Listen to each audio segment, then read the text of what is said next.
started so we can be relatively on time. Welcome to the third DCC workshop of the spring semester and the seventh of the academic year. Apologies to those of you who are regulars, but I'm going to give a little bit of background on the DCC and the series that we've been doing for our guests' sake, but also for those who are first-time attenders. The DCC program, which is shorthand for the Penn Program on Democracy, Constitutionalism, and Citizenship, was founded through 9 years ago through a $2.5 million grant from the Mellon Foundation to the School of Arts and Sciences, and that was later supplemented by the Mary and David Boyce Family Fund.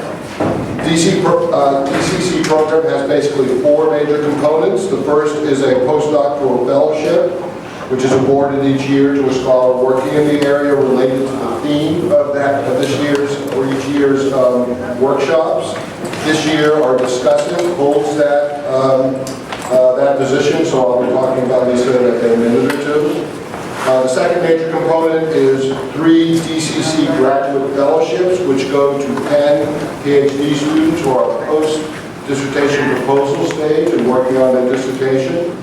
The third are 10 DCC undergraduate research grants that go to undergraduates to do research in the broad area that is covered by the DCC. And lastly, and most relevant for today, is the DCC Keynote Faculty Workshop Series and Spring Conference, which brings together leading scholars from around the world to present papers on aspects of whatever the annual theme is each year, which is chosen by the faculty. There's been a number of prior themes in the years in which this has been going on, which I won't go into, but this year's theme is digital media and the futures of democracy. And I want to acknowledge and thank the folks who have been involved in setting this up and keeping this really interesting series going this year. That includes, of course, Roger Smith, who's the director of DCC, and Matt Roth, the GCC coordinator. The DCC Executive Committee, which includes Sigal Ben-Porat of GSE, Serena Mayari of History and Law, Eric Orts of Wharton, Amelia Parado of Sociology, and Greg Urban of Anthropology. And of course the members of this year's Planning Committee, which included Sandra Gonzalez-Belon of ASC, the Annenberg School, David Grazian of Sociology, Jeffrey Green of Political Science, and Christopher Yu of Law. In this series this year, we've been exploring, discussing, and assessing the complex impact of the radically evolving media landscape on democratic politics, as well as on the closely related issues of citizenship and constitutional government, both in the United States and across the globe. Over this year, we've had a number of, I think, great papers and speakers, including a keynote address at the National Constitution Center by Cass Sunstein, University of Washington CEU and Oxford University sociologist and communications scholar Philip Howard, University of Arizona sociologist Jennifer Earle, Harvard Law professor Yochai Benkler, University of California at Santa Barbara communications scholar Kelly Gates, New York University's in the School of Engineering and former Chief Technology Officer of the United States, Beth Novick, and last month, Professor of Media, Culture, and Communication and of Computer Science at New York University, Helen Nissenbaum. They cover topics as wide-ranging as privacy, to youth and engagement, to issues of civic engagement in other formats, to whether or not the internet is the new constitution, among many other topics. Today we continue our exploration of these issues with today's speaker and discussant. We're very fortunate to have with us Professor Dean Freelon, whose paper From Hashtag to Movement, Hashtag Ferguson, Hashtag Black Lives Matter, and the Online Struggle for Offline Justice was distributed, and I hope most of you had a chance to read it last week. Dean is on the faculty of the School of Communication at American University in Washington, D.C. He received his MA and PhD in communication from the University of Washington and his BA in psychology from Stanford University. Dean's primary research interests lie in the changing relationships between technology and politics and encompass the study of web blogs, online forums, social media, and other forms of interactive media with political applications. His papers and publications have ranged from Twitter analysis relating to the Arab Spring to research on youth and media. Among his areas of interest is the emerging field of sentiment analysis of social media data, in the service of social science research. He's an advocate of having more collaborative projects between traditional social science researchers and researchers who specialize in computational analysis or big data studies, which is shorthand for saying collaboration between old folks and young folks. Serving as discussant will be DCC postdoctoral fellow Lisa Poggiali. Lisa received her PhD from the Department of Anthropology at Stanford University in 2015. Her current research explores the socio-technical politics of information and communication technologies in urban Africa, with a focus on Nairobi, Kenya.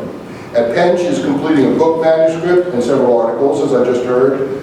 The book manuscript is titled Developing Code, Aspiration, and Exclusion in the Making of Silicon Savannah, which is based on over 2 years of ethnographic research conducted in both the elite spaces where wealthy Kenyans design software and the informal settlements where the urban poor implement and use it.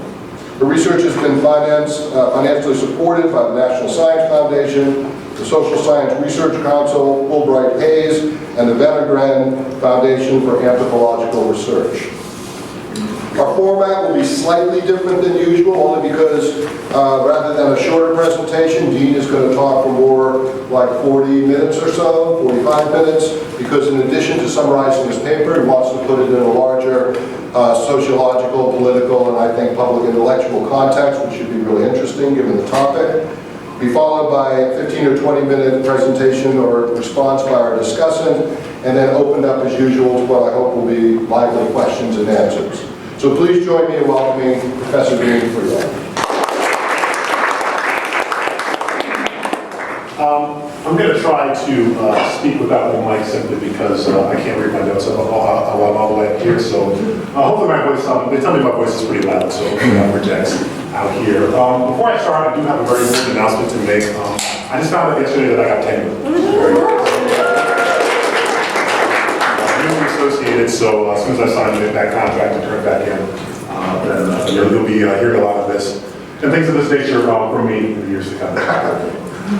So yeah, thanks all for coming. This is the first time I've actually talked about this research in public, which is great. I'm very interested to hear what you think about it.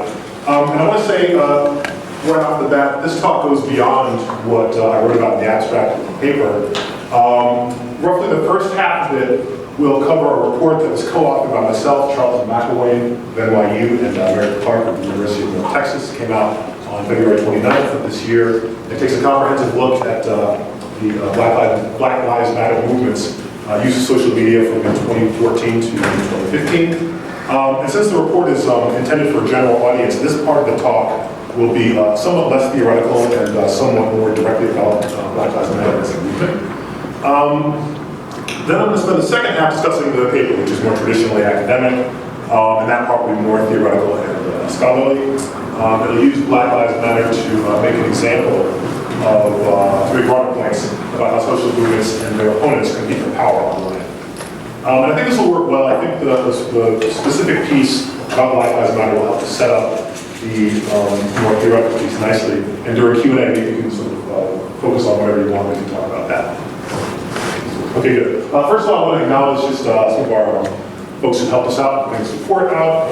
First of all, the report was funded by a generous grant from the Spencer Foundation, which typically funds education research, but they were nice enough to help us complete our little project here.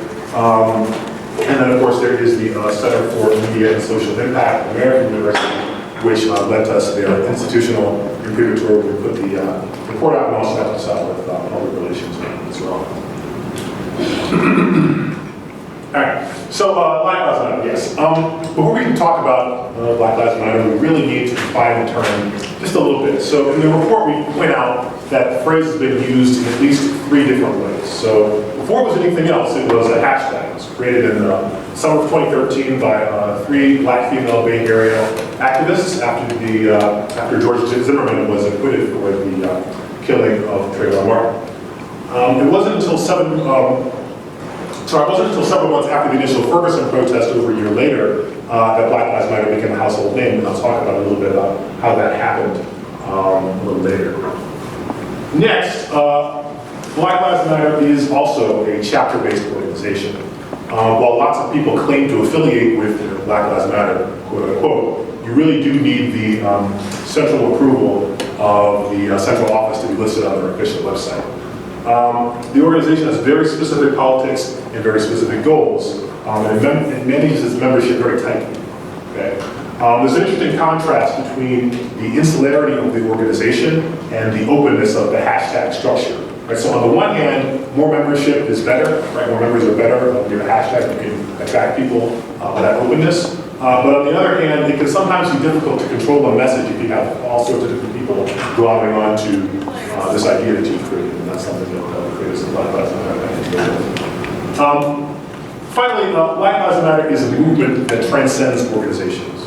My advisor, Lance Bennett, if you're familiar with this work, might call this a connective action movement. One can claim affiliation simply by showing up to a protest or sharing activist content on social media. For lack of a better term, this is what the journalists are typically talking about. When they use the term Black Lives Matter, they're using it very loosely, talking about the movement writ large. They're not talking about the specific organization or the hashtag necessarily. It's become sort of an umbrella term for activism against racialized police brutality in the United States. The research I'm presenting today focuses primarily on this broad movement and less so on the hashtag, although there's a little bit of analysis on that, and only indirectly on the actions organization. All right, so in our report we have 3 different kinds of data. I wanted this to be more than just a Twitter analysis. There's lots of that. The work that I'm going to be talking about today is primarily focused on the Twitter work, which I did. But it also includes a website hyperlink analysis that was spearheaded by Charlton and individual interviews of activists that was done by Meredith. And so I do think it's important to bring convergent evidence to these kinds of questions, so that's why we did that. And of course, I'm going to speak to the part that I worked on mostly, which is, of course, the Twitter stuff. So just to talk a little bit about the Twitter data a little bit, it's important to know what exactly it is that we're looking at. So first of all, we purchased our data. This is very important. We got every single public tweet that matched our search criteria within our search timeframe. Now this is in contrast to studies that use tweets that are programmatically pulled from Twitter's APIs. Right? So just to give you an idea of the difference, if you're familiar with some of the scholarship in this area, there was a study by Sarah Jackson and Brooke Foucault-Wells that recently came out in Information Communication Society journal, and they were looking at Twitter discussions Ferguson during the first week after Michael Brown's death. Now, with our complete data, when we looked at the exact same time frame that they pulled their data for, we had 7 times the number of tweets that they had. Right? So, and that's not to say that you can't do really interesting and important work with data that you collect yourself, but it is really important to understand some of those differences. When you have complete data, you're going to have somewhat of a different entity than if you wrote in with something that you pulled yourself. We also used 45 different keywords to pull our data. This is also very important. Many of these studies only focus on one keyword, but to get a bit more comprehensiveness, we use 45. We wanted to capture not only tweets that were posted by the movement, but also those that were posted by people who were opposed to the movement, people who were sort of bystanders, and so using these multiple keywords is a way to get at that larger ecosystem rather than using too long. Also the complete list of keywords is more important if you're interested. And also we pulled the data over the course of a year. A bit before Eric Garner's death, we started at the beginning of June 2014, through right after the Freddie Gray protest, ending at the end of May 2015. And we did this to better understand how the movement evolved during its first year of national conference. And of course, we do take a longitudinal approach, which I will display on the very next slide. Finally, I want to emphasize that more than 80% of our data set consists of retweets and mentions. Actually, about 75% retweets and roughly about 7 to 8% mentions. This is really important because a large part of our analysis relies on networks that are constructed from retweet and mention activity. So the fact that a substantial portion of the data set is in fact retweets and mentions sort of justifies that logical choice there. So we decided to divide our data into 9 periods based on major events, the timeline and the surges in Twitter volume that attended those. So we felt that this made more sense than dividing the data set into equal length periods. And that's because we didn't want to sort of merge together very interesting transitional moments. The flip side is that it also complicates analysis a little bit since the periods are different lengths. But I'll talk a little bit about that later. Let me just first briefly explain each of these periods before we go forward. It's important to understand what they are. So the first one is period 1. It spans from the beginning of June 2014 to July 16th, which was the day before Eric Garner was killed. And this one establishes a really good baseline. Basically, nothing is happening here. All of the terms are basically false positives. They are uses of the term Ferguson that don't refer to the city, other people named Michael Brown, etc. So that's what's present there. And you can see, compared to the rest of the data, there's really nothing going on there. Period 2 covers Eric Garner's killing. It spans from July 17th through August 8th, which is the day before Brown was killed. And you can see that there's a tiny, tiny blip there. So that really tells us that Eric Garner's case really attracted very little attention when it was first, right after the first happened. It's a very, very local story to New York. It didn't really go up until later. Period 3 is the first period in which we see major Twitter volume spikes. That is here. And we see that the attention lasts about 2 to 3 weeks and then decays pretty quickly after that as August runs out. Period 4 is this sort of span of relatively low activity here between the end of August, beginning of September, and right up into late November. And you can see there's a little bit more activity than before period 3, but still relatively low. This is also the period in which there's a lot of street protests and the street blockages, if you remember that. That was sort of really big then. But you can see that these offline events were not reflected in significant Twitter volume posting here. Let's see. Period 5 is very, very narrow. It's only about 9 days. It actually contains the largest single-day spike, which happened on November 24th, which is the day that the St. Louis County grand jury handed down the non-indictment of Aaron Wilson. So that's our biggest. That reaches almost 3.5 million tweets in that day. And captures a little bit of decay here. Goes into period 6, which captures the non-indictment of Eric Garner's killer. With somewhat smaller spike and a similar pattern of decay immediately after that. Then we have period 7, where there's another linking lull similar to period 4.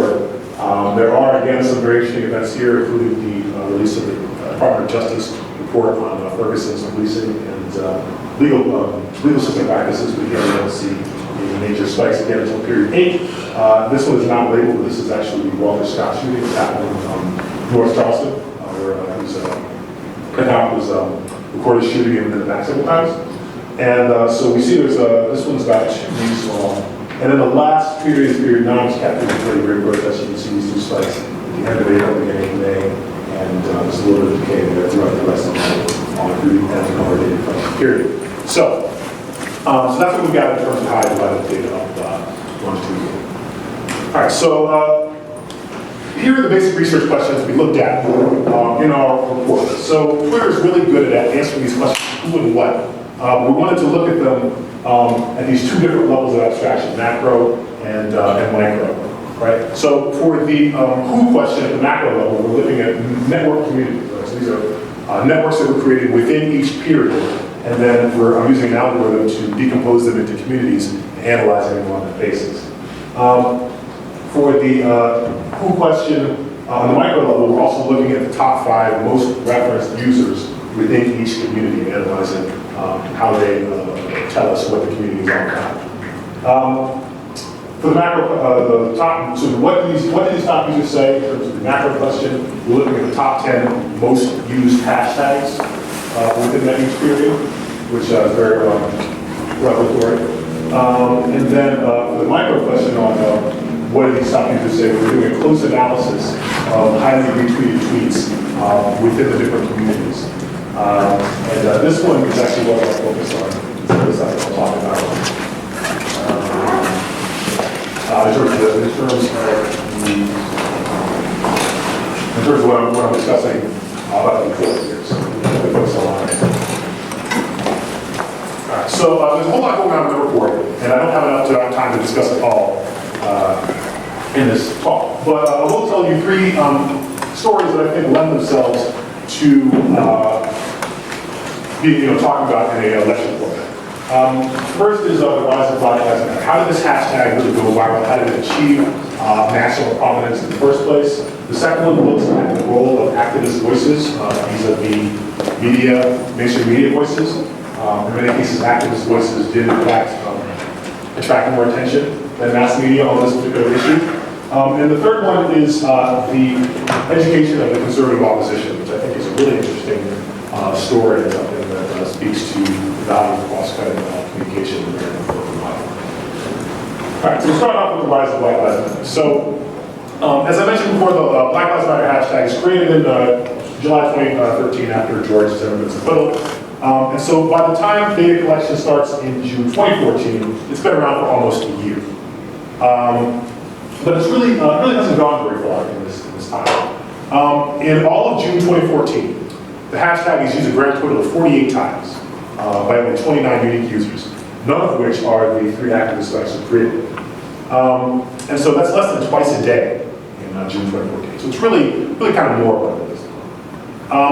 During the Ferguson arrest and immediately afterward, you can see there's a little bit of a couple spikes here. But at this point, use of the Black Lives Matter hashtag is pretty much exclusive to activists and allies who are very closely following some of the protests that are going on, street protests. And so there's a spike up here. There's one right at the beginning of August, or another couple in the middle of October, and then a really big one's coming last. So here's a tweet that we see from August 30th, which was one of those first tiny spikes that we saw, really emphasizing the activist-focused nature of a lot of the tweets at this time. This is actually the second most retweeted tweet on this day, and we can see that this is sort of the scene from Ferguson, also injecting a little bit of romance in here as well. And so this is one that sort of symbolizes the activist cast of the tweets in this way. Here's another one. This one is from October 22nd. This is a direct action in which the activists are shutting down a highway during rush hour in Atlanta. And so this one's kind of interesting. If you look really closely, you may be able to see the second half of the phrase Black Lives Matter written on this banner on the ground. And so we see that the hashtag has actually made the transition from its online origins, its Twitter origins, offline. And also being used as a tag on this tweet. And so, this being Atlanta, we also see that the hashtag and the slogan has crossed the country. It's also jumped offline. But at this point, still an activist thing, right? So the major spikes that we see a little bit later have not occurred yet. Still primarily posted by activists and allies. It turns out we can actually pinpoint the exact day when Black Lives Matter went viral and had its first mass exposure to a non-activist and non-black, predominantly non-black audience. This was November 24th, and that was the day that the Derek Wilson grand jury decision came down. The numbers on the x-axis on this graph are the hours of date, starting from midnight military time going all the way through 11 p.m. And so throughout the day, you can see that the hashtag is used fairly infrequently, but there's a huge spike around 8 o'clock Central Time. This was right when, you'll recall, this was right when Robert McCullough was announcing the grand jury decision on live television. And so we can see that there's a huge spike that exceeds what we saw in all of the previous days in our data collection here. On this day, 90% of the tweets that were posted came after the 8 p.m. So the last 4 hours of the day we saw this. And this is really the moment where it breaks through to the mass public consciousness here. This is the #1 most retweeted tweet on that day, right? So we can see the person, if you look very closely, the person who posted this is a white woman from New York. She's an artist. Not very highly followed, but this tweet was retweeted over 15,000 times. And so this is everything that's wrong with this country situation, epitomized in a single tweet. Don't worry, Dancing with the Stars will be back on after the special report, #Ferguson. Right? Also, you can see that this was an image rather than actually quoting the tweet in case they deleted it later. So archiving that for posterity here. So this woman is an ally who's spreading a movement message that's been spreading under the radar for months here. Several of the top tweets that evening similarly came from non-activists. And while we don't know how exactly they learned about it, we do know that they were among the first to carry it to a broader non-activist audience. In addition to November 24th, December 3rd and 13th were also really big days for spreading this hashtag to a broader audience. December 3rd was the day that the Angeleo, Eric Garner's killer, non-indictment came down. And then the 13th was the major day of protest, simultaneous protest against police brutality. There was one in New York, there was one in DC, I think there was one in Syria, of all places. We also know that around this time, mass media outlets started talking about Black Lives Matter. So the first hit in Factiva for Black Lives Matter, and the headline came up the day after Barry Wilson was not indicted. So the offline, online, and also the mass media coverage focus on offline use of the phrase. So it's focused on the use of this phrase in offline protests. And so the online-offline connection here is very, very strong. And once the media started talking about Black Lives Matter, the rest of the country really followed it. And so the rest is history there. Okay, so let me get into my second story here. This one focuses on activist voices, right? So activists, generally, the traditional relationship between activists and mass media is that activists really traditionally have needed the media to carry their messages, because if you're not at the protests, then how else would you know that it happened? The problem is media can, in many cases, distort the activist's message. This is the sort of well-known protest paradigm here, and so that's why activists sometimes have this sort of love-hate relationship with the mass media. Twitter, specifically Twitter, possibly other social media, Twitter in this case, can in some cases disrupt this pattern, right? Allowing activists to speak directly to their target audiences. And we argue that this is something that actually happened in the case of Black Lives Matter during the time we studied. And actually, I've got a couple of pieces of evidence that I'm going to share with you that demonstrates this. All right, so we're looking at the top 10 most referenced users across the entire data set. By reference, I mean this is retweets plus mentions. So anyone who's followed Black Lives Matter online should not be surprised that the number one user, this is DeRay McKesson, who's a very well-known Black Lives Matter activist and also a candidate for mayor of Baltimore. He managed to capture over double the references of the second place user, who's Sean King, another fairly well-known activist. Also, I should say that this 1.1 million figure is not the total number of references he received over this time period. It's the total number of references containing one of our 45 keywords. Okay, but you can see here that there is a very important story that's being told. You may be able to intuit this just by looking at this chart. If you compare the activists on it and allies as compared to the media personalities, and I've actually categorized these, as you can see. The orange asterisks are beside folks that I consider movement members and supporters, and green asterisks are by mass media and related accounts. And so you can see that 8 out of these 10 are BLM supporters, only 2 are mass media accounts. So you have representing mass media, you have CNN, and Ryan J. Riley, who's a Huffington Post reporter. For the activists, we have DeRay, Sean King, Antonio French, who's an alderman in St. Louis. Bipartisanism, which despite its name is actually decidedly left-wing news outlet. A couple of accounts for anonymous here, URNON News and Freelon Message. Jeanette Elzai, who's a very well-known activist. Michael Solnick, who's a white ally. And so here we see the prominence of activists as compared to mass media, right?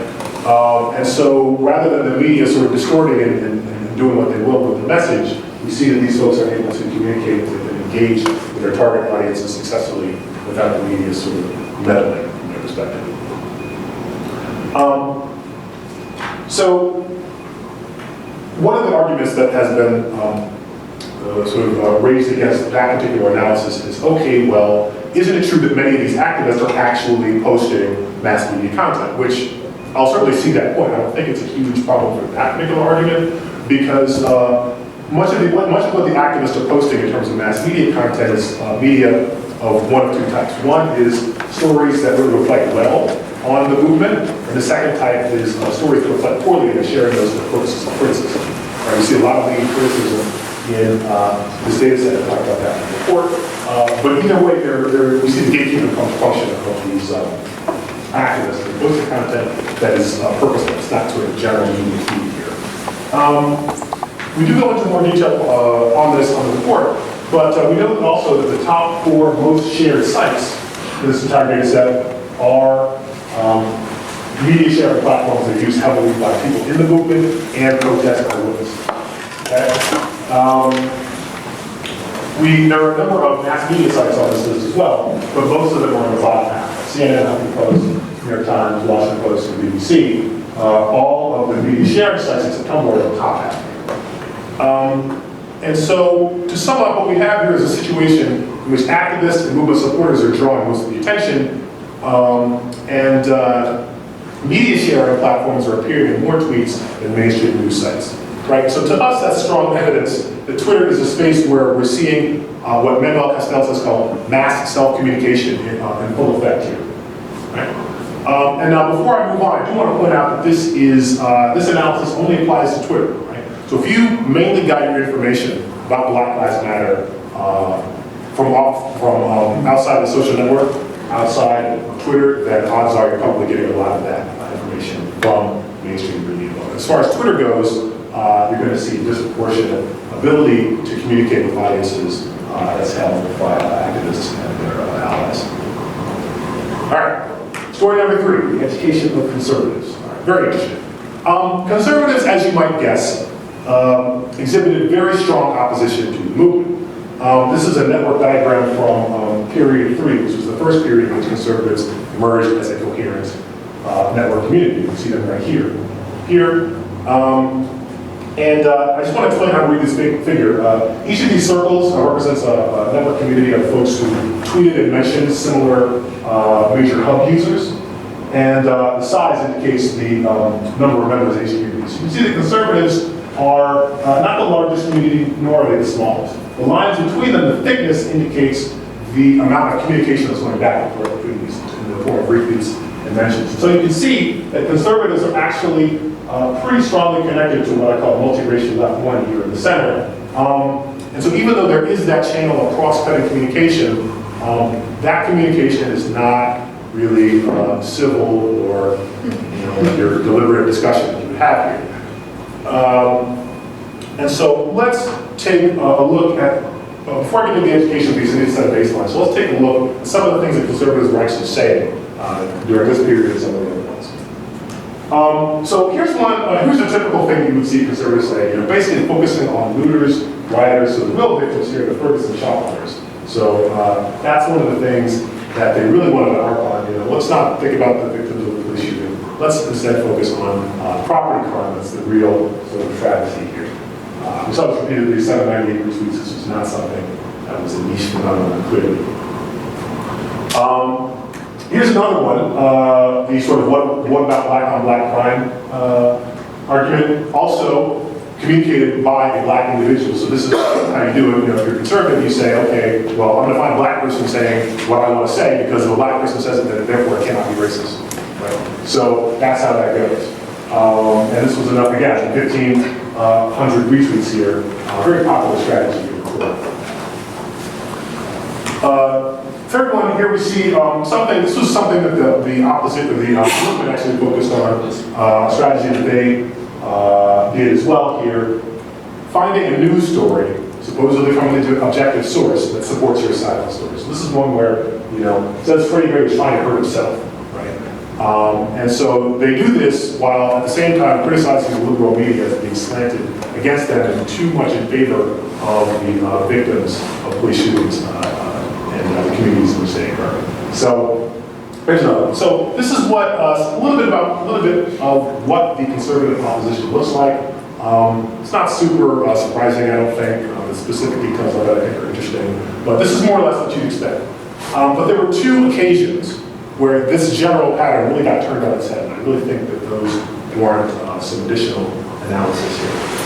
And these were the cases of Eric Garner and Walter Scott. So if you recall, Walter Scott is probably less well known. He was shot in the back several times, and this was caught on video while running away in North Charleston, South Carolina.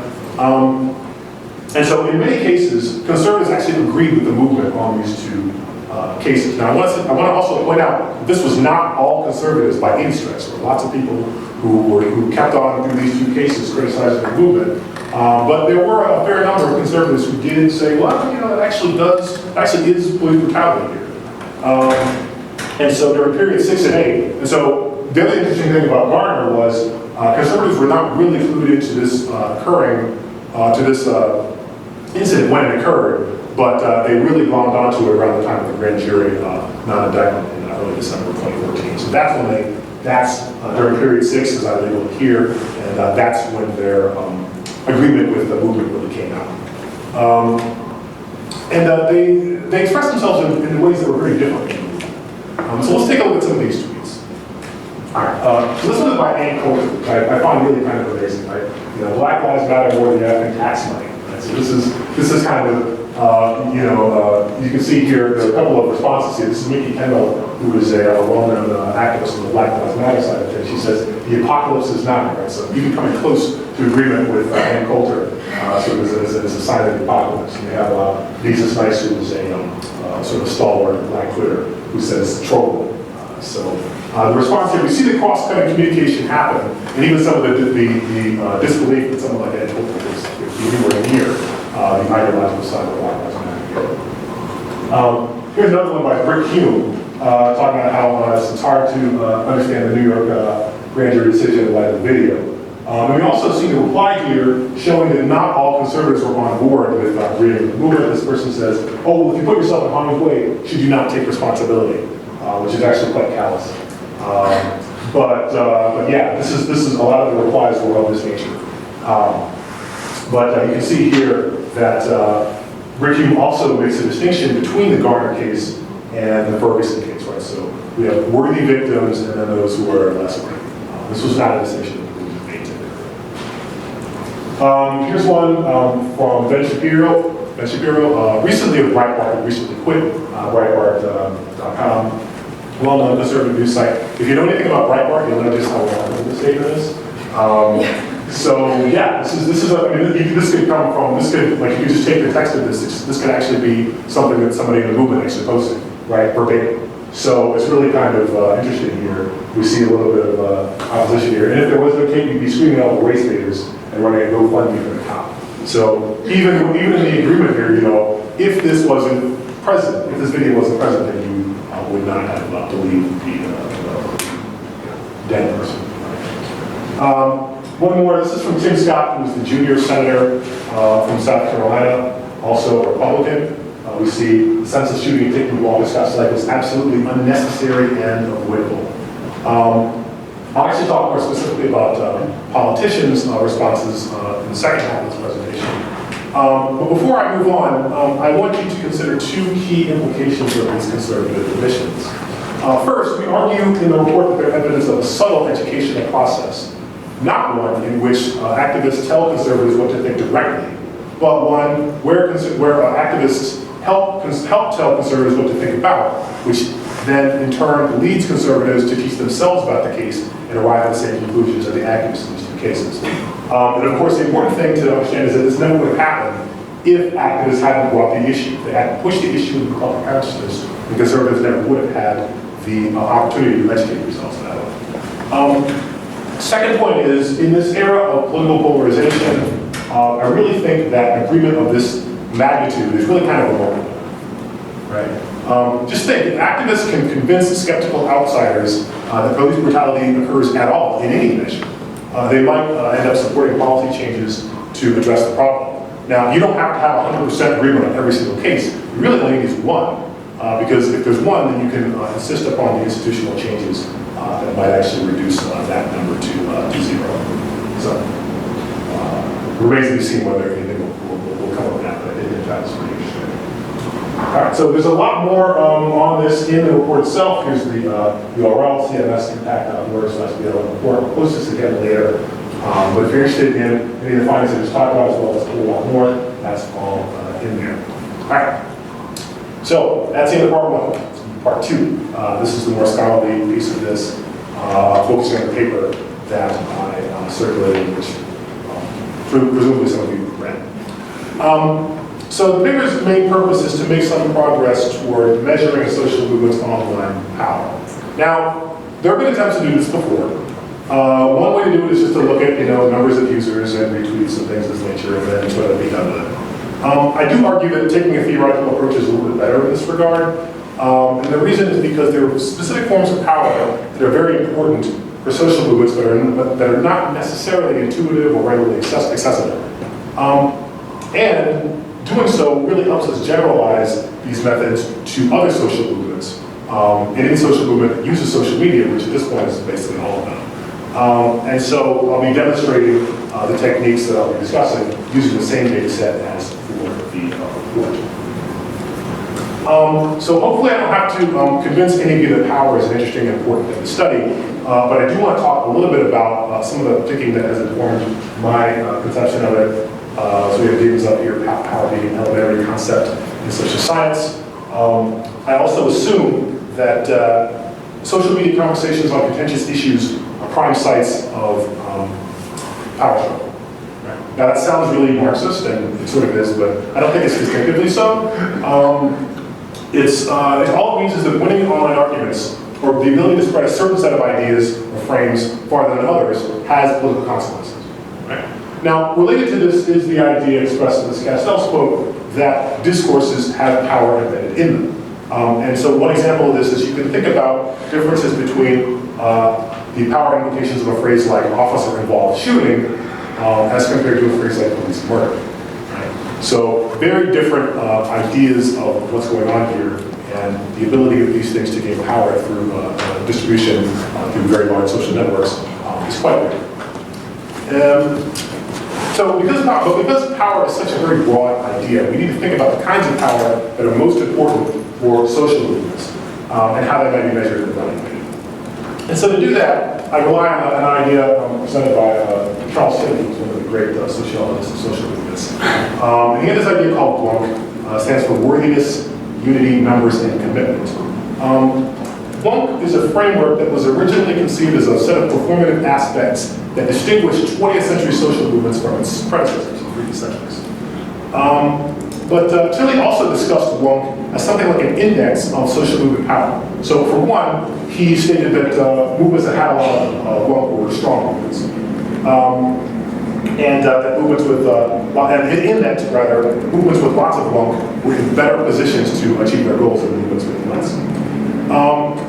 And also the quantitative language there, the fact that there can be more and less WONK also comes from Tilly, I didn't make that up. And it suggests a possibility of quantitative measurement. Although I couldn't really find in the literature review any studies that have attempted to do this. Most of the studies that invoke WONK do so in a qualitative way. If you know any studies that try to do this, I'd love to know about them on the site, but in my literature review, couldn't find it. So in addition to the conceptual movement, considering WONK as an index of social movement power, online as well as offline, I also want to stress that we need to be looking at more than just the movement. So if you take a look at this social network diagram that's formed in 5, I actually think this is one of our better looking ones, which is why I put it on here. We see a number of different interests that are represented. So we've got Black Lives Matter here, here. We have mainstream news down here, and down here. Interestingly enough, these two mainstream news communities are not connected by a very strong link. We've got bipartisan people, which is another bastion of leftism here, as well as anonymous, humor accounts, conservatives, black entertainers, and so we have a large number of different kind of constituencies that are talking about this. It's very important to understand this, right? So just as within a protest, you might have protesters, counter-protesters, the media, the police, bystanders. You've got all of these individuals bringing their opinions to bear on this, and each one exercises its own share of power. Right? And so we can actually measure and compare this, and that's what I propose to do. And I do this through the 4 prongs of the book. The first of which is worthiness. Quantitatively, I focus on measuring the unity, numbers, and commitment pieces of WONK. Worthiness is a lot harder to nail down quantitatively. I do discuss this in the paper. I think it's incredibly important.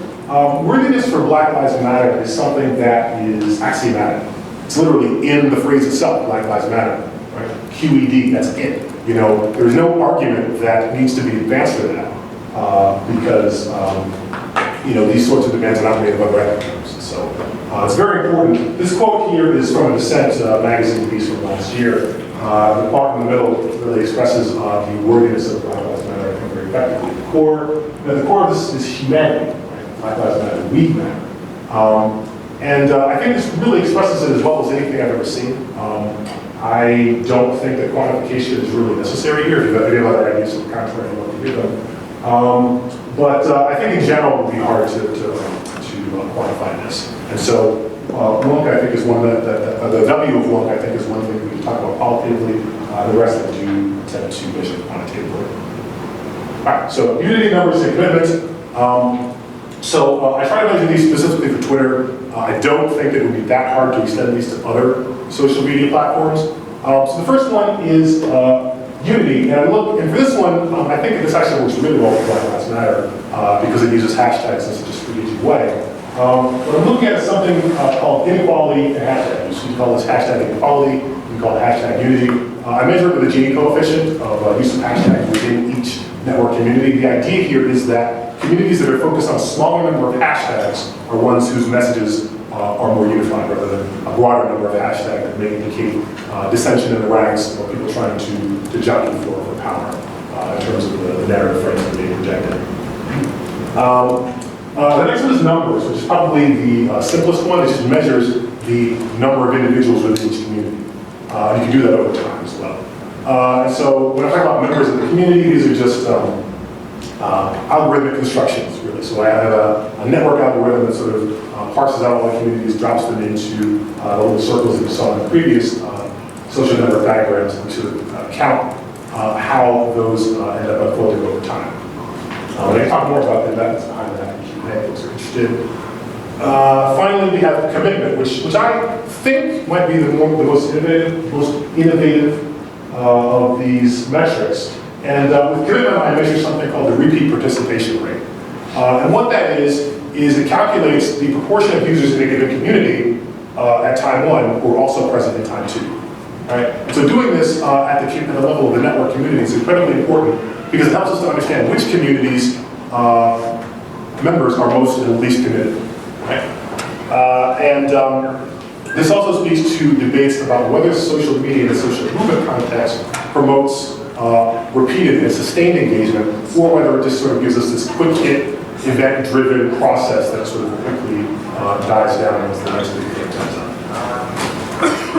And then in this case, I measured this across 3 communities, which also have a nice theoretical importance here. So we've got a movement, which is Black Lives Matter, social movement, counter movement, conservatives who are opposed to them.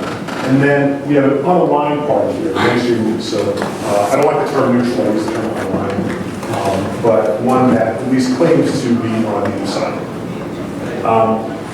These 3 communities appeared in every period through 3 through 9, which means that they cover roughly mid-August through the end of May. And so I ended up having 7 data points here. So this is really more like a repeated cross-section kind of design here. The main sort of criticism of this report is that the number of data points is rather low, but there's sort of a lower bound to the range of time that you can sort of squeeze your data into to get meaningful communities out of that. I'll talk about that a little bit later. Folks are interested in hearing about that. All right, so let me just show you unity, numbers, and commitment over time here. So this is unity, right? We can see immediately that this Gini coefficient, which ranges between 0 and 1, the scale here only goes from 0.9 to 1. So the Gini coefficients for hashtags here vary within a very narrow range. So BLM remains on top for most of the time, which means that their unity is sort of the highest. Although the differences are not huge. I wouldn't make too much out of the differences here. We see that it's consistently over and above mainstream news, except for their PA. And most of the time over unity of conservatives, as you can see here. The most important thing to understand, at least in this case, is that they're all within this sort of very narrow range. I think it also helps us to take a look at some of the top hashtags in one period, which is period 7. This is actually the longest period, which is why I chose it. The highlighted terms here are the ones that appear in every single, each of the 3 lists. So it's kind of interesting. We see that Black Lives Matter is actually number 1 for the BLM community, which makes sense. It's number 2 for conservatives in mainstream news. Some of the differences here I think are pretty revealing. There are 5 different individuals represented in name hashtags for BLM, which foregrounds that very important strategy of hashtagging the name, making sure they get out there. Conservatives only represent 2, Eric Garner, 2 for Michael Brown. Mainstream news has 5 different hashtags, which represent 4 different individuals. But it is interesting to take a look at Mike Brown versus Michael Brown, which are both in mainstream news and conservatives, whereas BLM only has Mike Brown. So here we see the importance of this hashtag unity. BLM collectively decided only to focus on this one rather than having their message scattered between 2, Mike and Michael. And so we see that coming out here in the goal to direct use of social media by this movement. In terms of conservatives, we see the TCOT hashtag. Those of you who study Twitter or know anything about how conservatives use it will know that TCOT stands for Top Conservatives on Twitter. Also, we see the much maligned All Lives Matter here down here at number 10. The only appearance of this hashtag in any of the 3 lists here. And then over here on mainstream news, we see John Crawford, CNN, and Walmart, which are specific to this particular list as well. So there's some differences here. We see some similarities and some differences as we see the kinds of messages and narratives that are attempted that each of these communities attempts to circulate through their hashtags. Let's move on to numbers. All right, so numbers, more of a clear story here. We can see that BLM outnumbers the other 2 communities consistently across the 7 periods. We also can see that the ups and downs, the spikes for each one of these are the same. So in P3, with the Ferguson protest after Michael Brown's death, P5, the non-indictment of Eric Wilson, P9, with the Freddie Gray's death and the resulting protests in Baltimore. This is also where we can see some of the differences here in terms of the lengths of the period, right? So P5 is only 9 days, P7 is almost 4 months. But that is kind of interesting, right? So that means that all these communities, all 3 of them, when you compare them to their own lines, attracted more users during this 9-day period than it did in this entire 4-month period. So we can see that the event-drivenness here is very clearly seen. And the other major finding from this particular chart is that Black Lives Matter was able to retain its dominance as a movement, as an issue public, right? One group of individuals who really cares about this particular issue, able to dominate the other 2 communities consistently throughout the time period. All right, so the last one is commitment, and we're looking here at proportion of users at time 1, but also present at time 2. A bit of a complicated story here. There's some ups and downs. We see sometimes conservatives are above Black Lives Matter, sometimes below. Looks like Black Lives Matter is consistently above the mainstream news. But in terms of commitment, it's a bit harder to tell from the graph. So if you take a look here up in the upper right-hand corner, I've also parsed out the median and the variance here. The median free participation rate between Black Lives Matter and conservatives are actually pretty close. But conservatives have double the variance of BLM, which means that Black Lives Matter was able to more consistently keep its commitment up relative to conservatives who seem to be more engaged on specific incidents that occurred within these periods. Also, very tentatively, I want to suggest that conservatives may have seen major dips in the periods immediately, from the periods immediately preceding those incidents that I talked about before, which were learning opportunities from them. So right, we see from P5 to P6, there's a big drop, and from P7 to P8, another big drop. And so that could be because many conservatives saw this was a really problematic situation for the system justification in which they normally engage, but that they really didn't want to go on record as agreement protesters, and so many of them just kind of dropped out and stayed silent. So that's a very interesting possibility. I need to shore that up, but when I first saw this chart, that was one thing that really jumped out to me. So that's a distinctly interesting possibility in terms of commitment and the high turnover here from period 5 to 6 and period 7 to 8. All right, so last couple data slides. Some of you may be thinking, all right, I buy the idea that woke is a form of power and that it can be measured, but how do we know that these indicators are actually associated with any of the outcomes that social movements actually care about? Well, it turns out we can actually measure some of those. One is news coverage. So what we're looking at here is Factiva searches that are key to each of these periods, for the group of keywords you see here on the right-hand corner. So Black Lives Matter, a bunch of police brutality-related keywords. And you can see here, again, there's not really enough data points to run an actual decent correlation here. But you can see that starting about P5 or 6, there seems to be a little bit of syncing up here. Before that, news coverage seems to be kind of doing its own thing. But you can see that there's a bit of a relationship going on here.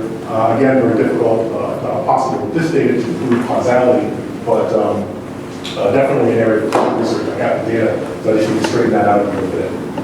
So this is one outcome that social movements might care about. Just the news talking about it more, inserting it in the public agenda, going beyond Twitter, getting this to a broader national conversation.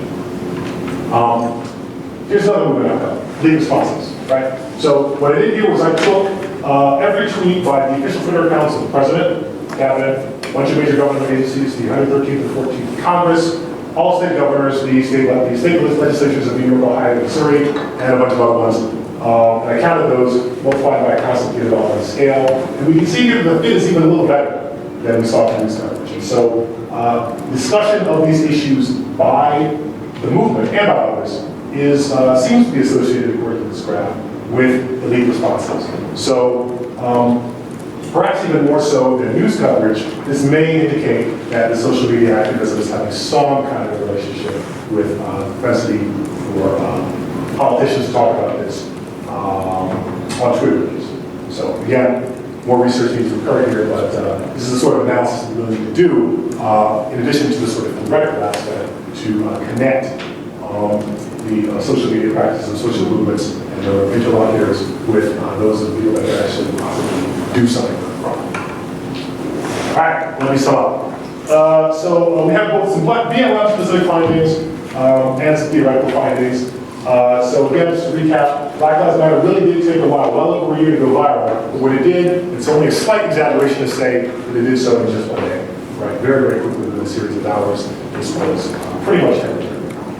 On Twitter, activists, not the mainstream media, dominated the conversation. They dominated in terms of who was referred to, and also the media sharing sites that achieved more shares than the mass media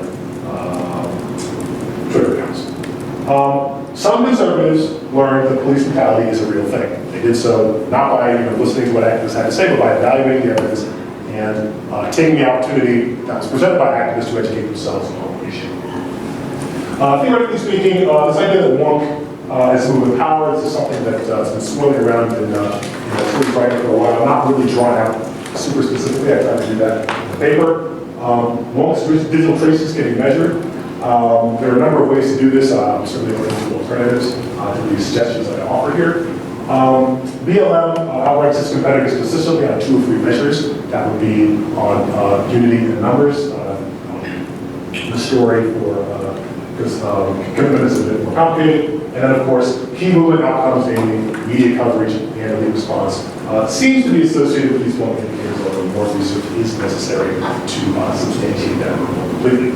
Let me just do a couple of next steps. I know I've been taking up too much of your time here, but one of the things I really want to do is to split up the data into week-long chunks to increase the statistical power. I had to work with the breakdown that I did for the report, which was 9 communities, 7 useful ones, starting from the Mike Brown incident. By chopping up in weeks, that moved me from about 9 data points to about 40, which is nice, assuming that actually works out. When I add some Google Trends data to the movement relevant outcomes, so the idea here is not only are we promoting a conversation around the media, we're also getting more people to search for these relevant terms.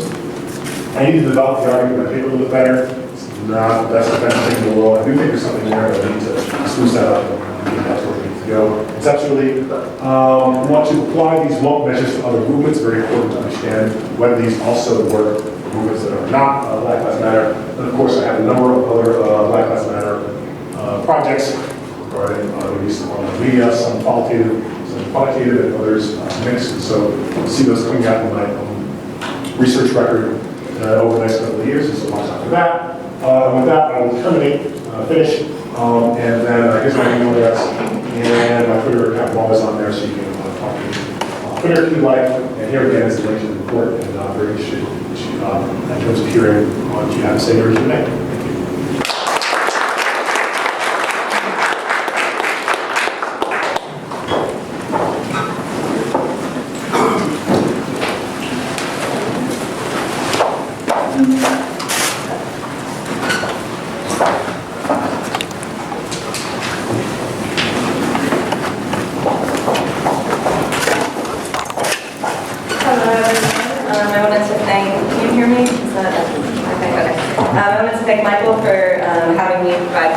for this talk, and also to Dean Freelon for a really interesting paper and presentation, and for giving us the opportunity to think more closely about Black Lives Matter and the power of social movements.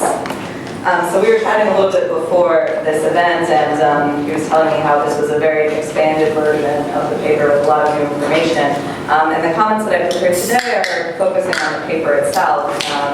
You answered in part some of the questions that I raised, so hopefully we can discuss that more in the Q&A. So Freelon titles the article we read for today's session, "The Measure of a Movement, Quantifying Black Lives Matter's Social Media Power." My comments today center on two of the issues highlighted in this title. One, measurement, and two, power. More specifically, I hope to provoke discussion first about the techniques social scientists use to measure social movements. What can different methodological choices enable us to know, or prevent us or distract us from knowing? Second, I hope to start a conversation about how social scientists theorize power. Namely, how do our theoretical choices inform how we delimit the boundaries of social movements, and how we understand their dynamics both online and off. As you'll see from my comments, these two issues of measurement and power, or put differently, methodology and theory, are intimately linked. Freelon takes as his object of study the discourse of the Black Lives Matter movement and its presence on social media, in particular, comments about instances of police brutality on Twitter. At the outset of his paper, he astutely notes that in order to assess the relative success or failure of a social movement such as Black Lives Matter, it's necessary to analyze a set of actors beyond the Black Lives Matter activists themselves. He says, quote, "The narratives and perspectives that spread farthest stand the greatest chance of persuading the unconverted, being broadcast through mass media channels, and reaching elites with the power to implement the desired changes," end quote. In order to understand the impact of Black Lives Matter activism, according to Freelon, we must examine the discourse of the movement within a wider set of power and social relations. This, Freelon contends, can be done online by measuring what he calls social media power. In order to measure social media power, he relies mainly on a theory conceived of by Charles Tilly, which you told us about before, so I won't go through that. And then he measures the various categories that he's come up with, the persistent communities, Black Lives Matter, political conservatives, and mainstream news, by a series of methods, some of which you discussed, but I'll just go through a little bit. So he employs an algorithm known as the Louvain method to produce a set of network communities that also accounts for retweets and mentions.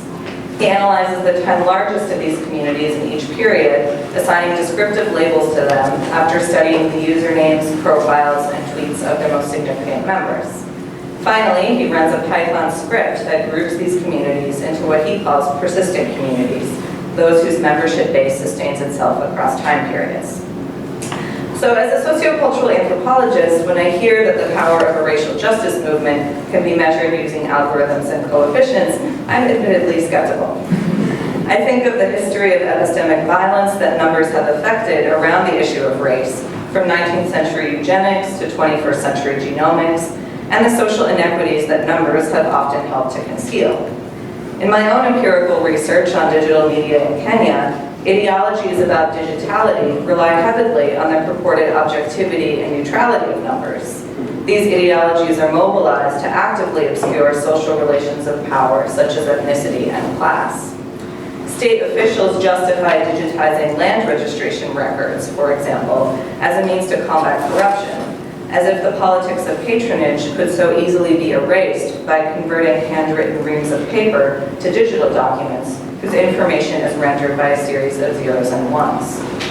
Numerous social scientists have, of course, made this theoretical point about the obfuscatory nature of numbers, but it gains particular salience when our matter of concern is a racial justice movement in the United States. The Black Lives Matter movement has itself mobilized aesthetics as a form of politics, employing photographs and videos, many in the form of documentary evidence, as a means to disrupt the hegemonic narrative that Black deaths are merely statistics. By depicting visually the brutality of racialized police violence, Black Lives Matter has, as Freelon himself notes, laid claim to the fundamental humanity of Black Americans, a humanity that racism, in all of its forms, attempts to systematically evacuate. As I mentioned earlier, Freelon employs quantitative methods alongside qualitative ones. yet he describes only the latter as involving, quote, a fair degree of subjectivity, end quote. Thus, I first thought it would be interesting to reflect on the subjective choices made through quantitative calculations like the Louvain method or the Gini coefficient. Freelon demonstrates that calculating the frequency and distribution of Black Lives Matter's tweets can tell us some meaningful information about the movement and its composition over time. I think he does do this. Freelon tells us that the Louvain method, quote, creates communities by maximizing edge density within communities and minimizing it between communities, end quote. So I'd be interested to know more about how these communities are delimited. How are their tweets sorted? Are aspects of the tweet, such as meaning or tone, accounted for? And if so, how? Is there a way to measure whether the ties amongst these different community members are weak or strong?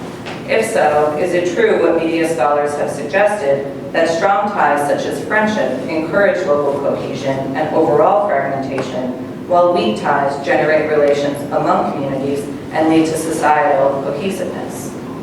How much overlap exists between communities? Freelon mentions, for example, that the members of mainstream news media sometimes express explicit support for the Black Lives Matter movement.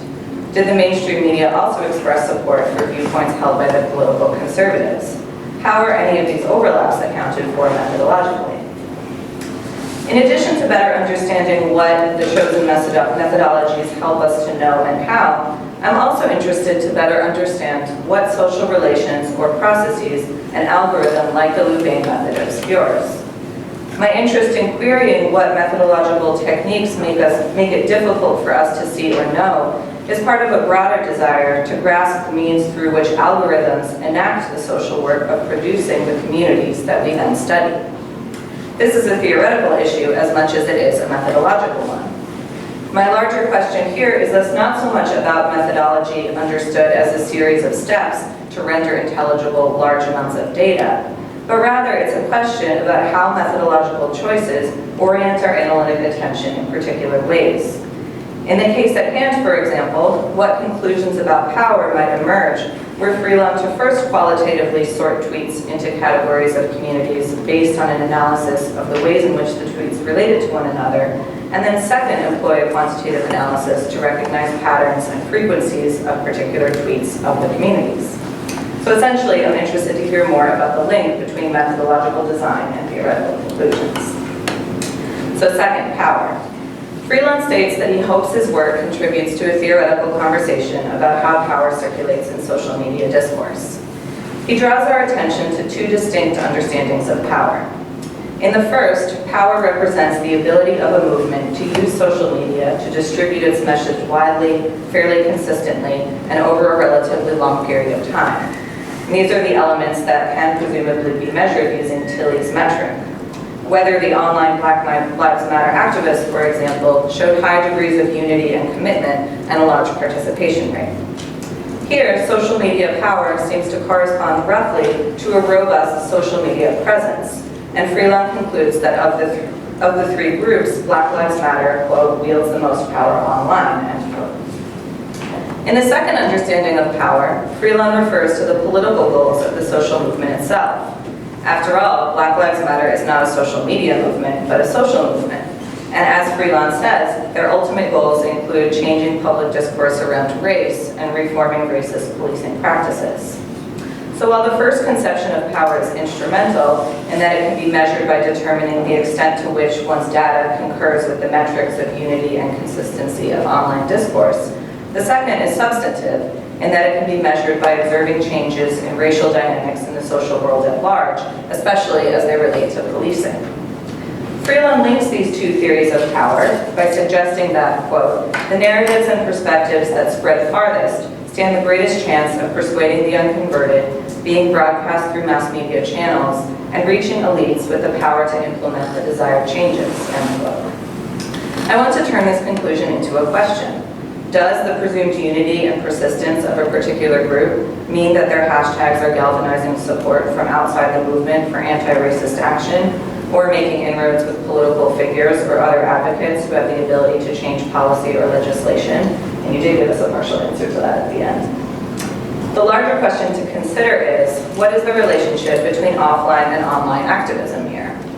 Freelon raises this point in his conclusion, where he states, quote, "If unity, numbers, and commitment denote power in any meaningful sense, they ought to be correlated with results such as media coverage, public perceptions of issue importance, issue mentioned by politicians, and over the long term, policy changes in the desired direction," end quote. He mentions that one way to ensure this is to operationalize the components of WUNC in new ways, or, quote, "work with alternative frameworks."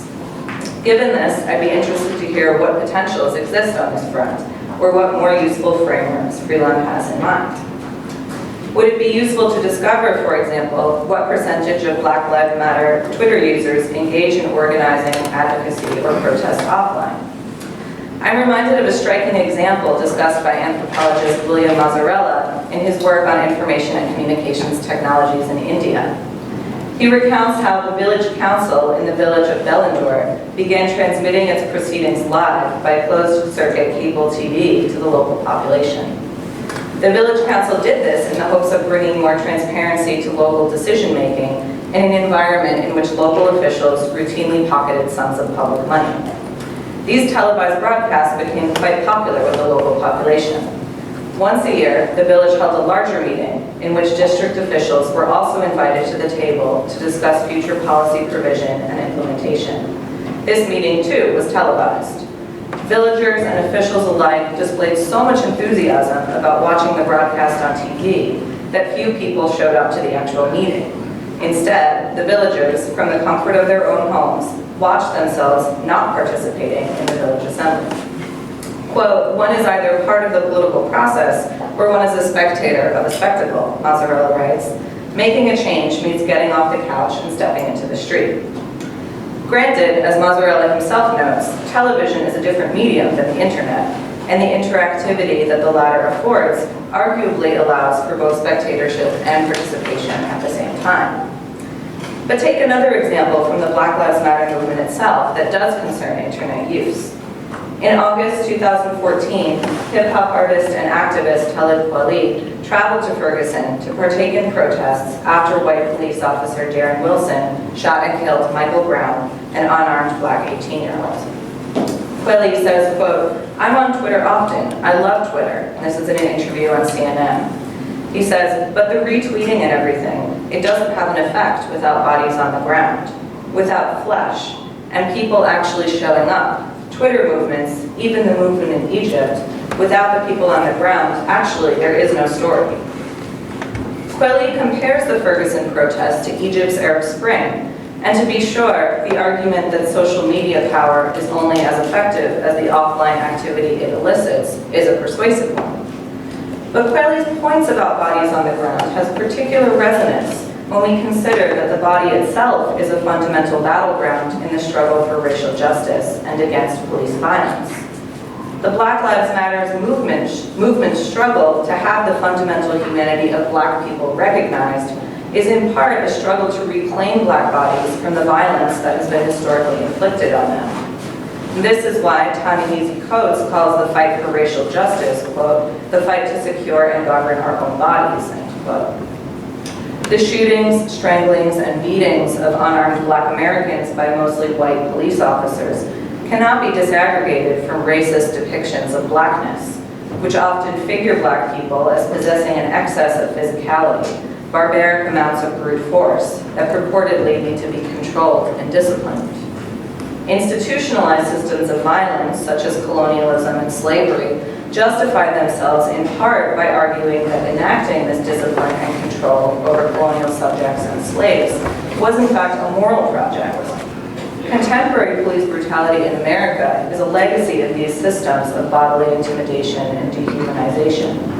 Bodies on the ground in the Black Lives Matter movement arguably matter in a particular way. So what can the unity, scope, or persistence of an online Twitter movement tell us about changes in policy, practice, or public culture around race? And this is a question we can hopefully explore more. One potential way forward is to broaden the scope of the study to include different forms of media. And we'll also talk about this a bit in your presentation. Social media, after all, emerges in conversation with other forms of content and other media platforms, both online and off. Network news often helps to produce the online public sphere. We might consider, therefore, the dynamics between conversations on social media platforms like Twitter and those on mainstream news media networks. I'm reminded of the first moments of the Arab Spring, when in late 2010, digital activists in Tunisia's capital of Tunis distributed via Facebook a video of Mohamed Bouazizi setting himself on fire. Bouazizi was a street vendor who self-immolated to protest harassment and humiliation at the hands of Tunisian municipal officials. The video and others like it were shared widely on social media, activity which spurred other Tunisian citizens to take to the streets and record scenes of the protests, which they then distributed via social media. The story would never have traveled as widely as it did, both inside and outside of Tunisia, however, had transnational news channel Al Jazeera not picked it up on Facebook and broadcast it on its televised network. As media scholar Mohamed Zayani notes, quote, Al Jazeera's reporting amplified the voices of the protesters. For many, the network's extensive coverage made patent the severity of the situation and the degree of popular anger. Al Jazeera added momentum to the protests while making itself indispensable for covering the unrest. It did so by allowing a large number of people to see themselves as activists because they were creating content, transforming them from observers of activism to activists themselves, end quote. Here, it was the iterative relation between social media and mainstream media that awakened the public. And of course, Al Jazeera is a particular kind of mainstream media that has a particular leaning, so we can talk about how differences in mainstream media's support and tone of the protest activity can also shift things. So the more Al Jazeera mediatized the protests, the larger they became, and the more media attention they generated. Quote, although new media like Facebook and old media like television are often portrayed as adversaries, Zayani notes, Al Jazeera's involvement with new media during the Tunisian revolt shows instead a complex, symbiotic, and evolving relationship between the two. With regard to Black Lives Matter, what is the relationship between the conversations that happen on Twitter, between the persistent communities that Freelon has disaggregated, and the news as reported on broadcast television? Has the online presence of Black Lives Matter led to a shift in the perspectives on race depicted on mainstream television? Has there been more coverage sympathetic to the Black Lives Matter movement? Has mainstream media brought more people to the cause offline? What methods might be useful for measuring such questions? One last avenue we might explore is the role the Twitter platform itself plays in mediating relations amongst and between communities online. For example, how does Twitter's 140-character limit inform expressions of social activism? In what other respects does the medium influence the content and the power of the message? So finally, if we're interested fundamentally in the relationship between the two conceptions of power that Freelon lays out, that is, a strong, unified, enduring social media presence on the one hand, and substantial socio-political change on the other, how might we measure this relation?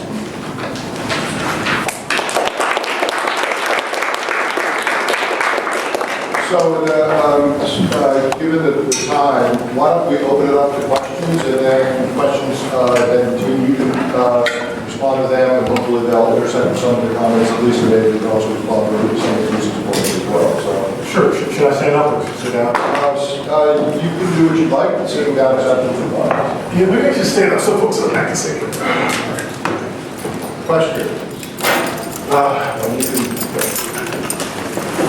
I want to pick up on Lisa's point and suggest that about two conceptions of power, and suggest that while it's not illegitimate to talk about power in the way we do, it might communicate more effectively if your quantitative measures are understood as measures of the strength of the social movement rather than the power of the social movement. Because strength suggests the internal resources and capacities.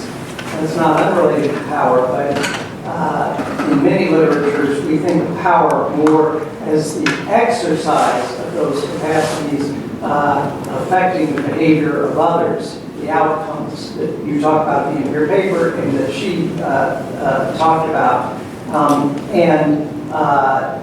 there can be an appearance of over-claiming when you say that these measures of strength show power when we don't know yet if that is related to a whole set of outcomes. So that might just be a clearer way of presenting it, strength and power. Sure. No, I appreciate that, and part of what I was trying to do at the end there is, I sort of got all the way through the end of the paper, and I thought, wow, wouldn't it be great if we had some of these outcomes? And so then I thought about it for a second, and then I decided, well, we could look at media stuff, we could look at elite response, we can look at Google Trends, where you're looking at the interests of people in this as expressed through the Google searches. And so I'm hoping that I'll be able to stick to power if I can include those and convincingly quite. So this is one of these outcomes that actually does depend on the statistical properties of what I'm putting in there, right? So if there's no relation, then, well, clearly the whole thing falls apart. But assuming that there is some relationship, then I would be able to say, okay, so not only are they exercising some internal strength, as you say, but they're also able to affect these outcomes that are very real things that social movements actually care about. Yes. So this is super interesting, and I was really struck by the idea of Wonk using that on Twitter, which I certainly have never seen before, and it seems really helpful because you can quantify. I wanted to ask two questions. One is, Tilly is using Wonk to describe protests, right? These are displays of Wonk. Right. And protests tend to be intentional, right? And Twitter is a very different medium, so I wonder if you could talk a little bit about how do you think about Twitter. There are Twitter protests, but that's not really what you're measuring, right? You're measuring the use of Twitter overall. So how do you kind of connect those two? And then kind of relatedly, I want to push a little bit on the idea that you've got three movements, right? Because you've got a movement that you're comparing to conservatives. Right. And I want to hear an argument that that's a movement that you can measure at Wonk, and then the mainstream media, which certainly isn't a movement. So how do you think about that? Well, in the paper, I do say that Wonk should be, and this is perhaps a bit controversial, I do say and argue for the idea that Wonk should be applied to things that aren't movements, right? So the movement is, it is what it is. It's kind of a lame thing to say, but it is a movement that's been recognized by the media, it's been recognized by the people that implement it. But online, in terms of what I'm measuring, when I aggregate the network communities and I connect them through a process and aggregate them into persistent communities over time, those network structures are cognate with respect to one another. In other words, the little dot that you see, that represents Black Lives Matter is the same kind of thing that you see when you're looking at conservatives or when you're looking at mainstream media, right? So there's density that holds those things together. In one case, a movement is represented. In another, a group of people who densely retweet the same individuals, right? So this is an audience that communicates with the same, structure of, Hannity and Bill O'Reilly and Ann Coulter and everybody else, and then mobilize against the movement. Then you've got these sort of third group of people who are mostly interested in retweeting, engaging with mainstream media content. The idea is to try to figure out how the strength and/or power circulate within these conversations, and not just look at the movement itself. I think that's incredibly important to do, because if, for example, it turns out, let's say that it turned out that the conservatives had been the ones that were on top in terms of all these movement indicators. That means that during this conversation, they're the ones whose messages are getting spread the farthest, right? They're the ones whose, narratives and frames are probably being more likely to be carried by mainstream media. And we can measure that as well. So I do think it's incredibly important. I do understand that it may be a bit controversial to try to apply Wonk to non-social movement structures, but insofar as these different interests online wield power and are struggling to try to get their message all the way to the top and have that be the one that is projected the furthest, I think it's a valid approach. Yes? Actually, I want to pick up on what he said about strength versus power, because I was thinking about the Arab Spring movement and the Occupy movement with the Wonk metrics. They would probably compare on, the number of people to the life. But in terms of power, we have yet to see whether Black Lives Matter will actually move the needle in terms of policy. Sure.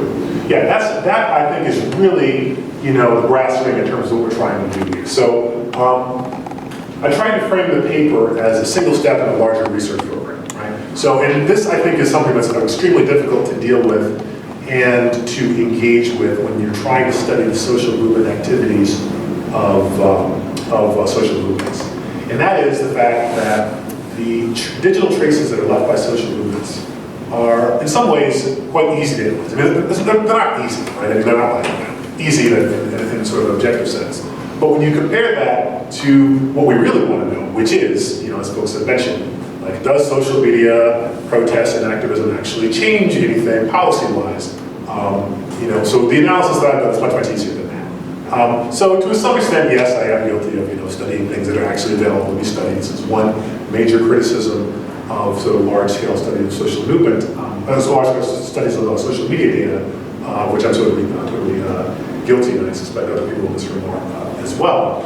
But I do think that it's really important to try to think about ways in which power could be projected through social media, and to try to connect those with some of the things that social movements care about. As I point out in the paper, right, you have social movements, you have their ultimate goals, right? Ultimate goals is policy change, it's change in institutional practices, it's changes in social attitudes. But between, the thought that Black Lives Matter and the ultimate policy changes that are desired, there are a number of like intermediate changes that happen between those, which include things like media coverage, politicians talking about it, folks searching for things on Google, general sort of interest generating things that lie between the initial conception of the problem and its ultimate resolution. And so what I talk about toward the end of the presentation is an attempt to get at some of those intermediate goals, and but I do think that ultimately, to some extent, we kind of have to wait for it to happen. So one example that I might give you is the fact that in Chicago, recently, just this week, there was a prosecutor that was just kicked out, who was very well known for not, indicting cops who committed police killings. So many have claimed that as sort of Black Lives Matter's biggest victory yet. And so the role of social media in that, I was really trying to think, how can I really measure this? It's really hard to do, but I think that's exactly the sort of thing we're talking about. Concrete policy change, likely to have implications for people's lives, but how do we make that connection? Very interested in trying to figure out how to do that. Yes? I was just wondering, one small question and then a bigger question. The first one is about your sample. Sure. So you purchased the sample from Twitter. Yep. Then, do you know about how they generate that sample? Is it a random sample? No, it's complete, total. That means so that means every public tweet that matches those keywords between the beginning time point and the end time point, that was not deleted at the time of data capture. Okay. So there were some tweets that were deleted and they didn't give us those, but if it was public, undeleted, and posted, during that time period, they gave it to us, and that's those keywords. Great. And then my other question was, in opposing Black Lives Matter with conservatives, I understand what you're doing, Right. but are they naturally opposed as much as you want them to be? Like, isn't it conceivable that some conservatives supported Black Lives Matter? Oh yeah, they did. I showed. Assuming they're all racist. Yeah, no. I certainly don't make that assumption, and I showed that under certain circumstances they certainly do. One interesting thing is that conservatives certainly took pains to express that their opposition to Black Lives Matter was not racist. I do think that's highly debatable, right? That's my own personal opinion. But this was how they tended to couch it. And I did demonstrate in my presentation how on a couple of different occasions there was very explicit agreement between the movement and the Black Lives Matter in those two cases of Walter Scott and Eric Garner. I do think that conservatives were more willing to make sort of very, very fine distinctions between different kinds of cases that Black Lives Matter said that we're not willing to do. I think it was one main difference. But I do try to point out the opportunity for collaboration on this, because the more people that you have supporting these kinds of institutional changes, the more likely they are to happen. Yes? So I have a question, again, related to this point about sort of the education of the conservative, Sure. Of the conservative bloggers and opinionators. Right. So it seems to me that in each individual case, whether it's Trayvon Martin, whether it's Eric Garner, right, the message of Black Lives Matter has always been twofold, and one is particularistic and one is universalist, right? And so, for instance, in the case of Eric Garner, there is the There's the attack against the police for this particular incident, this particular death, and then secondly a much larger argument, which is where the Black Lives Matters come from, right? Which is that this is an example of a kind of behavior that is patterned, and that we can see replicated over time and represents a systemic failure of the criminal justice system. And in the examples that you gave of Ann Coulter and others, sort of, and again, what a low bar they have. Sort of the Walter Scott case is one of the more egregious cases, right? I see them supporting the first of those messages, but not the second. In other words, it sounds like they're willing to give on particular cases, but they're still not suggesting any kind of agreement or support of the second and much larger issue, which is that this happens all the time, that these are patterned systemic failures of the criminal justice system. Yeah, I think you're absolutely right about that. So one of the great successes of Black Lives Matter, as we argue in the report, is to try to convince people to see individual instances of police brutality and killings not as individual events, but as systemic phenomena. And that was clearly something that a lot of conservatives were simply not willing to admit to.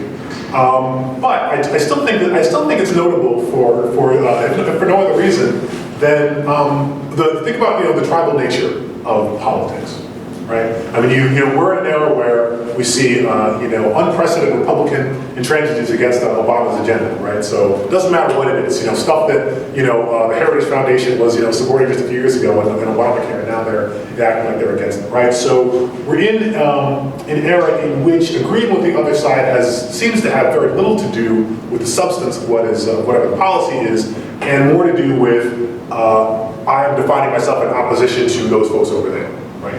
We know, for example, of research on climate change, that your beliefs about climate change may be predicted not based on your super astute evaluation of the available science, but on how your opinions will make you look at your reference peer group, right?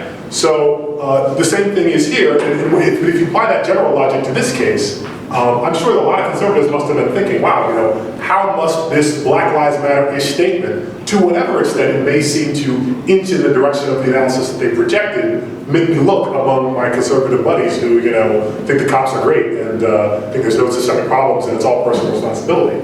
So I absolutely agree that conservatives are not fully engaged with the systemic, indictment of white supremacy that Black Lives Matter is. Nevertheless, any step in that direction at all is extremely remarkable to me for the reasons that I said. I'm sorry, if I could just push against that though. Okay. Just for a minute, because what it does is in a way they're making a sort of bad apple argument. Yeah, absolutely. Right. I mean, in a way, it becomes the exception that proves the rule. If we just get rid of this particular police officer and this particular police officer, then in fact, in a way, they're arguing against they're not simply ignoring the Black Lives Matter argument, but they're arguing against the Black Lives Matter. Sure. Well, I think you can actually flip that in that direction, because you can say, well, if such an egregious action can occur at all, then there should be something to go against it. Whether that's tougher prosecutors, whether that's community policing, whether it's body cameras, what have you. The occurrence of this happening even once is something that could be used as a justification for policy changes. Now, this wasn't something that I necessarily saw on the part of conservatives, but conceptually, I think this can really go. I think the argument could go either way. I take your point, but I think that conceptually, you can kind of flip it in the direction. Yes, Lara. So I would like to revisit one of the points raised in the response, which I thought was very deep and very, thoughtful, and you raised a lot of difficult questions. But one of the things that you raised was that you make a choice when you're analyzing, especially when you do empirical work. You always make a choice what aspect of that complex reality you want to analyze, you want to focus on. And I think then you obviously chose to focus on communication patterns in Twitter, Sure. which is one social media platform. But even then, so even the quantifying, the reducing that complexity into numbers and metrics, you have to have good reasons for the choices you make, right? So Yeah, even sure. if we know that that is simplifying, you still have to have good reasons to simplify in that particular way and not in some alternative way. Sure. And so I think that part of your argument relies on this way of reducing the network to communities using one specific algorithmic approach. You mentioned how much overlapping there is between those communities. You can't tell because the approach that you chose only applies to these joint communities. You assume that those communities are very well bounded and defined. You could have chosen a different approach where you actually can assess overlapping. But I guess my question is, given that Black Lives Matter is a special social sort of type of social movement, some people would argue that they are not a social movement, right? They're something that everyone calls social movement, but it definitely doesn't fit within the traditional definition that at least sociologists have been using for decades about, what a social movement, what counts as a social movement. Sure. So my question is, given that it's this kind of new emergent thing that we're calling social movement, but it's very radical, it's radically different from how we usually thought about social movements. Why didn't you choose to focus on the one node in your community detection partition that consists of Black Lives Matter, right? So I think you mentioned very quickly that in that reduced network you have all these communities that you're essentially treating as equivalent. They're all communities. Yeah. But actually, I'm pretty sure they're very heterogeneous, both internally in terms of the composition, obviously, but also in terms of the internal flows of information and internal structure. Yeah. So why didn't you zoom in? Because obviously there are communities within communities, right? It's Right. a very fractal structure.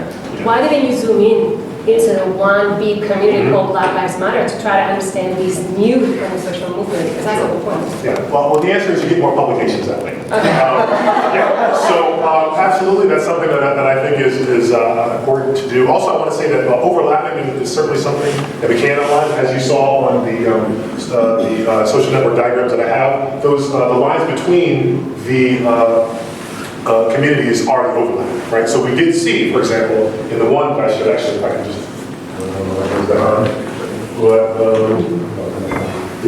I'll come back on in a second. But so the overlapping can be seen. We can do this. I actually did not analyze it in this particular paper, but actually another paper that I have planned is going to analyze that overlap over time. I actually did this in a paper that I wrote for the special issue of the Annals of the American Academy of Political and Social Science.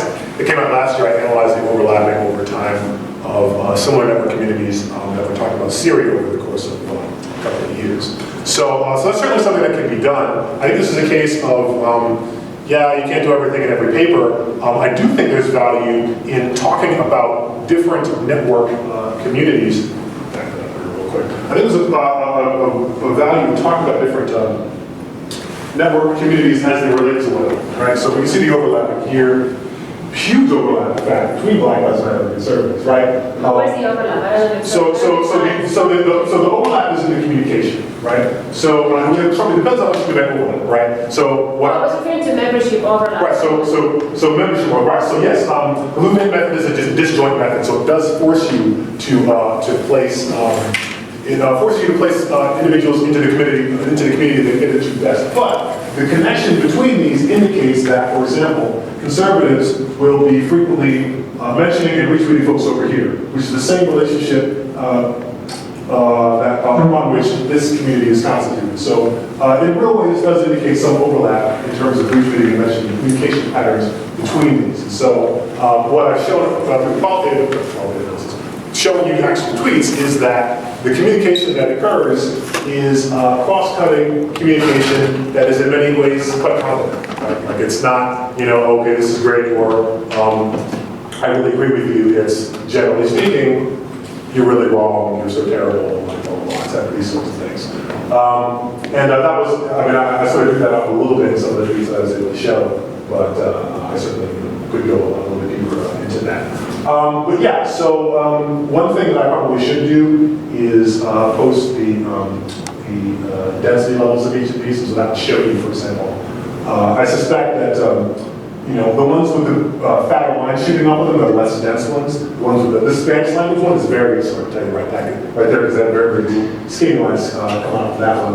The ones with the larger lines are going to be more diffuse because they have strong relationships with other So, but absolutely, these are things that should be discussed, and I'll put that in. I can certainly put the density, the coefficients on each of these in this paper. And I do have another paper plan where I look specifically at the overlap over time. So, other questions? So, great talk and really interesting. A couple of questions. One of them is real kind of very technical. Sure. Other than getting more numbers to allow you to do some of the analysis, the advantage of getting all the tweets versus using the API stream, is it because you're also worried that it misses, that it's not a very random selection? Absolutely. Okay, so. Yeah, so there have been a couple of studies that have been done on this that we've looked at. Yeah, there was a really good study that was done by Kevin Driscoll and Sean Walker, International Bureau of Communication, a couple of years back, where they looked at keywords that they were looking at, and they had access to the full Firefox and compared that to Streaming API, and it shows that, generally speaking, when your conversation volume is pretty low, you can capture a lot of the data. But when you have those huge spikes, which is a lot of times where the really interesting stuff happens, that's where you get the sort of unknown cutoff. And then everything else beyond that is, you don't know. You're just collecting through the Streaming API. So, getting all of the data is really important, especially if you're doing something like trying to figure out who is the most retweeted, right? So if you don't have that data, then you can sort of say, well, here is the most retweeted, or here is the domain that's most used within this length of time for whatever I captured, but not for everything that it is. And I got the sense at the end of your paper that, although less so in the talk, that you yourself were wondering whether the WUNC or UNC, your version of it, was really the best way to get at this. It was partly because you said, well, the jury's still out, let's see if it has an impact. Right. But it also felt like you were beginning to think, okay, is there another way of doing this? I just wondered if I'm making that up. Yeah, no, that's a really astute point. I mean, part of my ultimate goal is to try to figure out the best way to do this. I think WUNC is a really nice fit for this. It has, so there's a tension between the theoretical and the empirical. So theoretically, it's great because WUNC measures really well onto, power or strength, and then you sort of think through some of the differences between those two as I revise this paper. On the other hand, you really want to figure out if this connects to anything, right? So the theoretical, elegance is great, but does it actually link to the kinds of outcomes that social movements might actually care about? And so that's part of what motivated me to do this additional analysis. And ultimately, whether I can incorporate this into the paper kind of depends on how the results are. It wouldn't be all that great to say, oh, wow, well, we have these outcomes. They're totally unrelated to WUNC, so there you go. But I think that based off of what I present here, that I will be able to make an argument that there is at least a correlational association between, for example, media coverage as measured by Factiva mentions of the keywords that I had, and also elite discussion of these issues, which are things that we should care about. So absolutely, but I think I'm a little bit on the hot seat as you implied, because it really just depends on how it turns out. So it turns out well. And so before we close, if you have any thoughts on Lisa's really interesting comments that that didn't come up in the discussion that you wanted to address or respond to? Sure. Now, I should probably ask what question would you most like me to answer? No, I just wanted to give you the opportunity. No, but I wanted to see if there was one that you particularly had that you really wanted. I think if I could just answer one, what would it be? Yeah, Lisa, you could jump in. I think just because it's something that I don't know that much about, I'm interested in the kind of particularities of the algorithmic methods. This might be a nerdy, not useful question. No, the nerdier the better, please. But how is it that communities become disaggregated? Because I'm also not convinced that the mainstream media and the political conservatives and the Black Lives Matter are the analytic categories through which to best understand what we're trying to understand. These are entirely emergent categories, right? So this is not me so I have to give them a label, in other words. So they come out of the system as unlabeled communities, and I have to look at it and be like, oh, that's Black Lives Matter, oh, that's conservatives, oh, that's mainstream media. These are sort of, and so the qualitative piece, and I probably should have underscored this a little bit more in the paper, is me looking at it and being like, oh yeah, well, there's CNN and New York Times and BBC and everything else into this cluster must be mainstream news. Oh, there's Hannity, there's Bridget, there's Ann Coulter, must be conservatives. There's DeRay, there's Sean, King, there's Janet Elzai, must be Black Lives Matter. So, I guess I'm thinking more, what are, like, how does the algorithm itself work to disaggregate these different? So basically it works on the fact that retweeting is not random, right? So communication, this is, one of the nice things about network analysis is no communication network is random, right? So like, there are all these network techniques that try to compare your communication networks to random networks. No communication network is random, like, they don't exist.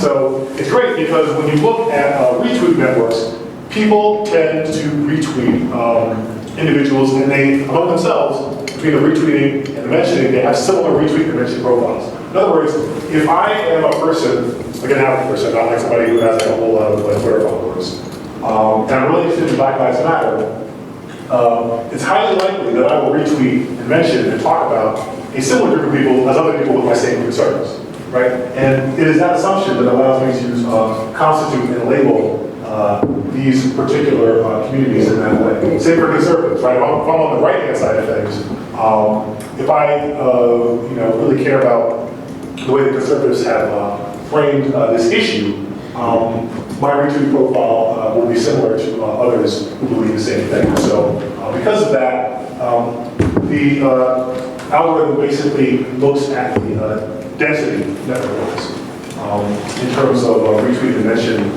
patterns here. So within each community, there are dense patterns of retweeting and mentioning. So that means that, now like if you can see actually, there would be a whole lot of lines connecting the individuals here.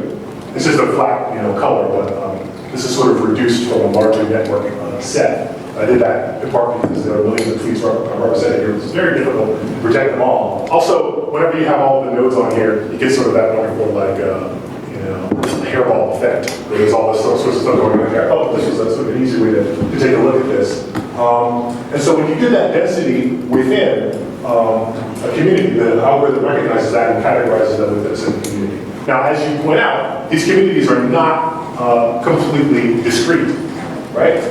One of the things that I think is really revealing here is the fact that the one community that is not in English is one of the most isolated, right? And that makes sense. There's a linguistic barrier. Folks who are speaking Spanish are not going to have lots of connections or retweets and mentions with English language. This was one of the major findings that we had in our work on Syria and Egypt, right? So you have the English-speaking folks on this side, very, very few connections between folks who are talking Arabic. So that is sort of a bit of a validation of this method. And also simply the fact that when you look at conservatives, you see consistently people who are identified, self-identified conservatives at the top of this, the hubs of the network, and folks who are engaging, people who are sort of the rank and file of this community, engaging with those hubs disproportionately as compared to folks in other communities. So I can get more into it if you really want to. But I think that's a good point to end on, and thank you all very much.